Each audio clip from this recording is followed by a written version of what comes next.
Assalamualaikum warahmatullahi wabarakatuh. Selamat pagi, saya Indah Kuryasari dengan NIM 19203241034 dari kelas MBKM akan melaksanakan ujian mata kuliah Kebijakan Sosial. Saya dari Prodi Pendidikan Bahasa Jerman. Jawaban untuk soal pertama, kebijakan inklusif adalah suatu kebijakan yang dirumuskan dengan melibatkan secara aktif publik atau pihak di luar pemerintah.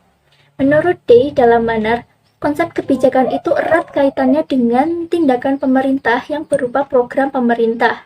Padahal tidak semua yang dilakukan oleh pemerintah itu bisa disebut kebijakan. Karena kebijakan itu adalah hasil kompromi dan juga kolaborasi dalam upaya pemerintah untuk mencapai suatu tujuan.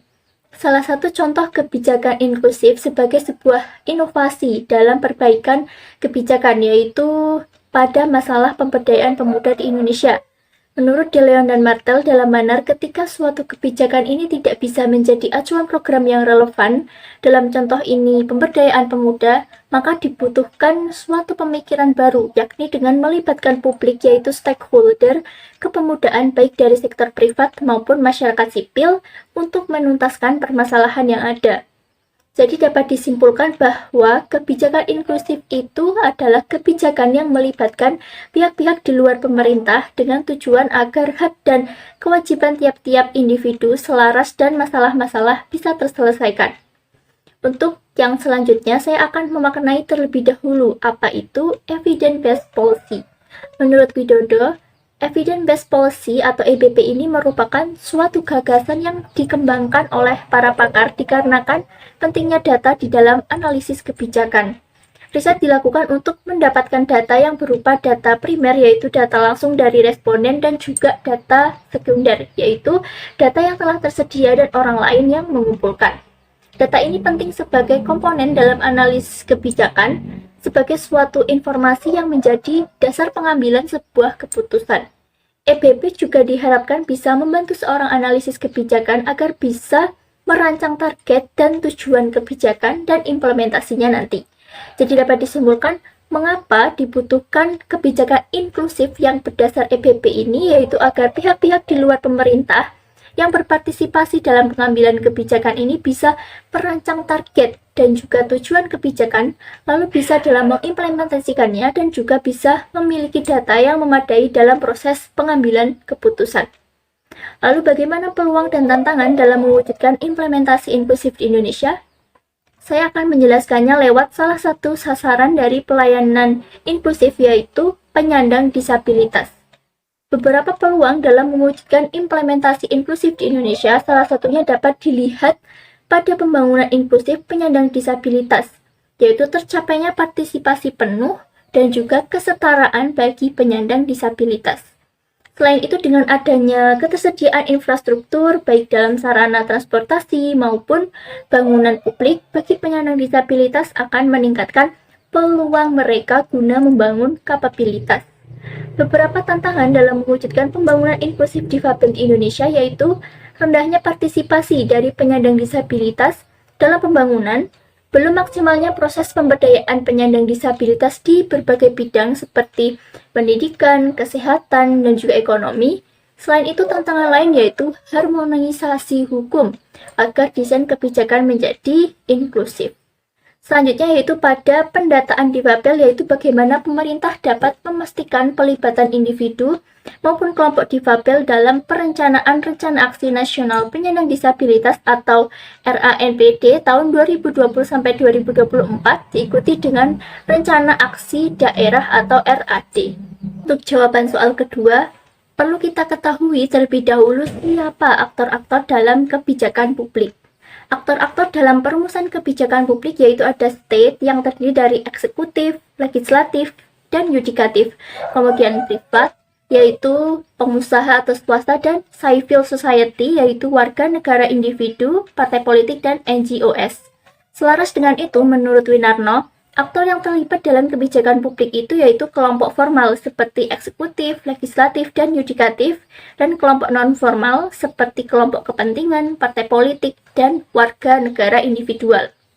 Dinamika konfigurasi peran antara para tokoh tersebut dalam kebijakan sosial yaitu aktor yang seringkali terlibat dalam proses perundingan dan pengambilan kebijakan internal birokrasi, yaitu mereka yang punya kekuasaan tertentu, yaitu 3 lembaga tadi. Dan mereka yang tergolong sebagai partisipan seringkali terlibat di luar, baik secara langsung mendukung atau menolak kebijakan yang ada, yaitu mereka kelompok kepentingan, partai politik, dan juga para intelektual. Selanjutnya adalah peran dari masing-masing aktor dalam setiap tahapan kebijakan sosial. Perlu diketahui bahwa aktor pemerintah melihat kebijakan publik dalam 3 lingkungan, yaitu perumusan kebijakan, pelaksanaan, dan juga penilaian kebijakan. Sedangkan bagi aktor non-pemerintah melihat kebijakan publik sebagai suatu rangkaian keputusan dan juga tindakan. Pertama, pada tahap perumusan, aktor pemerintah, swasta, dan publik berperan dalam proses formulasi kebijakan. Hubungan antara aktor ini bisa vertikal dan juga horizontal. Kemudian pada tahap implementasi ini, para aktor pemerintah melaksanakan kebijakan, yaitu alternatif permasalahan yang telah diputuskan secara langsung, dan untuk aktor non-pemerintah ikut mendukung bagaimana pelaksanaan implementasi kebijakan publik. Lalu yang kedua, pada tahap monitoring dan juga evaluasi, peran aktor pemerintah dan non-pemerintah di sini yaitu untuk mengawasi atau memantau agar kebijakan yang dilaksanakan sesuai dengan tujuan. Selain itu juga untuk menilai pelaksanaan kebijakan sampai sekarang ini dan membuat rekomendasi untuk perbaikan instrumen, desain, dan implementasi program-program secara konsisten dan bersifat keseluruhan. Selanjutnya untuk jawaban soal nomor 3, nama kelompok saya yaitu kelompok 5 MBKM dengan judul BPNT dalam penanggulangan kemiskinan. Temanya yaitu mengenai monitoring dan juga evaluasi kebijakan publik. Untuk identifikasi masalahnya yaitu tentang kemiskinan di masyarakat dan penanggulangannya dengan program BPNT atau bantuan pangan non-tunai. Teori yang digunakan yaitu terkait teori monitoring dan evaluasi kebijakan, lalu ada teori tentang BPNT yang meliputi definisi, proses, mekanisme, hasil, dan dampak dari BPNT. Dalam teori monitoring dan evaluasi kebijakan dijelaskan bahwa monitoring dan evaluasi menjadi acuan dalam rangka pengawasan suatu program, dalam hal ini yaitu BPNT, guna menanggulangi kemiskinan. Kemudian pada teori proses, dijelaskan bahwa kegiatan monitoring dilakukan untuk mengidentifikasi permasalahan. Kemudian pada teori mekanisme penyaluran program BPNT, dijelaskan adanya beberapa tahapan penyaluran BPNT yaitu pembukaan rekening, edukasi, dan sosialisasi, serta penyaluran BPNT. Kemudian pada hasil pelaksanaan program dijelaskan bahwa KPM yang merasakan perbedaan setelah adanya BPNT ini, yaitu beban pengeluaran rumah tangga berkurang, terutama dalam kebutuhan pangan. Kemudian pada bagian dampak, dijelaskan bahwa pengelola e-warung juga terbantu dengan adanya BPNT ini. Kemudian, temuan penting dari hasil implementasi topik yang saya kaji ini adalah bahwa implementasi program BPNT di setiap daerah tidak sama dan bahkan terdapat KPM yang tidak mengetahui jika menerima bantuan sosial BPNT. Oleh karena itu, perlu dilakukan monitoring dan evaluasi dalam penyelenggaraannya.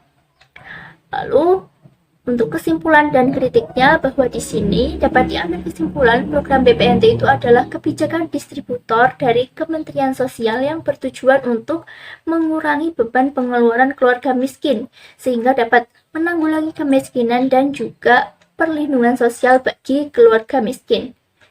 Dan program BPNT ini harus tepat sasaran dan perlu akan perhatian tentang hasil monitoring terhadap kendala program BPNT. Lalu untuk peran saya dalam tugas kelompok ini cukup berpartisipasi secara aktif. Saya mengambil peran untuk memulai diskusi dalam pengerjaan tugas policy brief ini, dari mulai pemilihan materi dan juga pembagian materi. Jika dibuat peringkat kinerja kelompok, saya rasa saya berada di posisi 1 atau 2 dengan alasan bahwa saya aktif mengajak diskusi bersama anggota kelompok, karena tanpa adanya yang berinisiatif untuk memulai diskusi dalam pengerjaan sebuah tugas, maka tugas tidak akan berjalan dengan lancar. Tapi kami semua dari anggota kelompok 5 sangat berpartisipasi aktif dalam terselesaikannya tugas policy brief ini. Sekian yang bisa saya sampaikan. Terima kasih. Wassalamualaikum warahmatullahi wabarakatuh.